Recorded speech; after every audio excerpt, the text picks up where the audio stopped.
it's Ray here. So today we're going to be focusing on making a very simple, rudimentary gauntlet for whatever armor beast you're being today. So the first thing that I do is I kind of like sketch out whatever I'm working on right now. You can see how it's curvy at one end and it's straight, curvy at the other end. So at this point we're using the cutout little pattern that I made. So when I put it on my arm like this and I fold it over, you can see how there's a little bit of overlap at the top. So what I do is I have it folded so that it cuts evenly on both sides, and I just cut off a little bit of the bits. When cutting out your pattern, you're gonna want to do it like this. Leave a little bit of room at the edges. I taped this down with painter's tape just so that it wouldn't come off while I'm tracing it, because it is the base for a trace. Now we get to the cutting portion. See, most people use X-Acto knives for this, and you can do that, but I have specialty foam scissors, so these are actually meant to cut foam. So now we've got our shape. There's two different types of EVA foam. One that has a flat side and a texture side on the other side, and one that has flat on both sides. Flat on both sides, these ones are meant specifically for cosplay and crafting and stuff. Like I got mine from Redmoon Cosplay, but I find it's easier to work with this because when you're actually wearing it, as much as it might be a little bit cheaper to buy the textured side and the flat side on one side and use the flat side as the open side, it's a lot less comfortable when actually wearing the armor itself. So I always say just go for the flat on both sides if you can help it. And the next thing we're going to do is we're going to use a heat gun to form the gauntlets into a better shape. So first of all, always put on a protective mask. I'm just going to hold it down until we activate the heat gun. So normally there's 3 settings on the heat gun. I always turn it up to number 3. What I do is I run the heat gun along this whole thing and I burn it a little bit, so I rest it on each spot pretty long. And then once it's burned a little bit, then I fold it in and it holds its shape. I'll show you just, right now as soon as I put on my mask.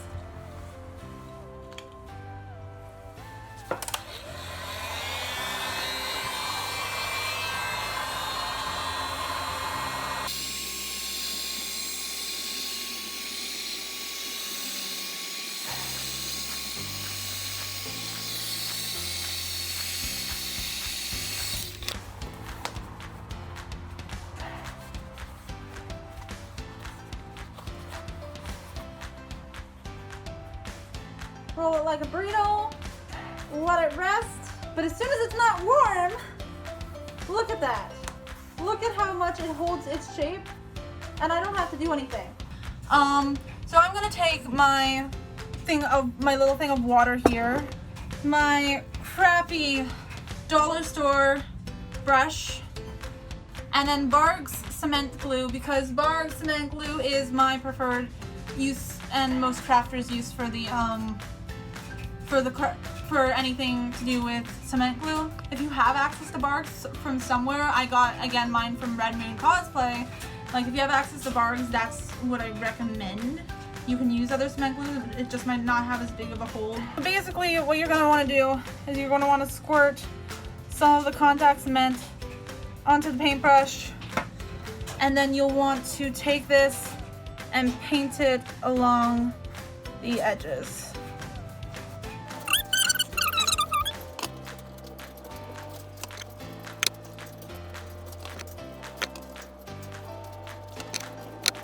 Something to be known about this, if you have, like, I'm making it so that when it's pushed together, so you have to let the Barg cement glue dry for 15 to 20 minutes and then you put both sides together. So if you have really long, like really big hands, it's not going to push through.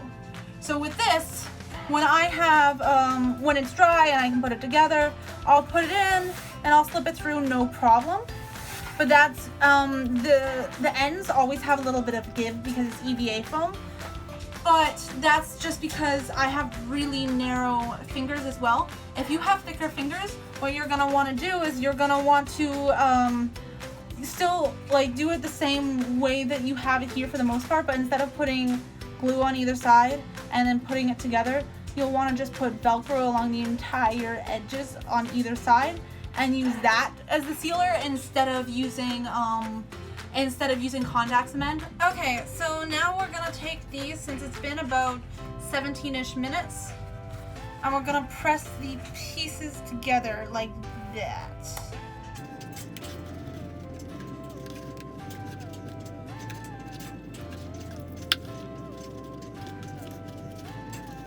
It'll take another hour-ish to actually cure, like for it to not ever come apart again, but it's pretty stuck in there.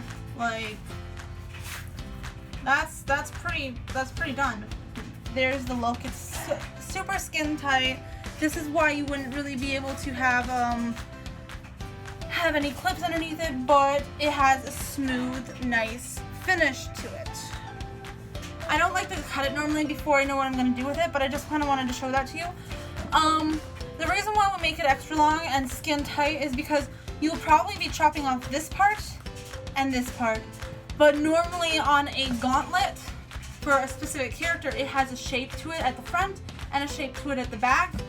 If you want to know where I got the materials for this tutorial today, I got all of my tutorials at redmooncosplay.com. Prices are below in the description, just to make it easy on you guys.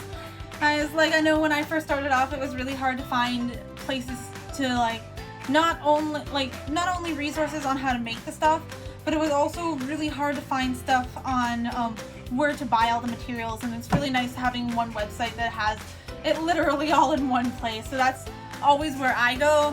And I hope that you found it useful, and I hope you found this tutorial useful, and I hope that you enjoy tutorials in the future. And if you liked working with the gauntlets, you can always choose to upgrade them and make them better and cooler and more unique and sophisticated in one of the two tutorials that will be popping up after this video.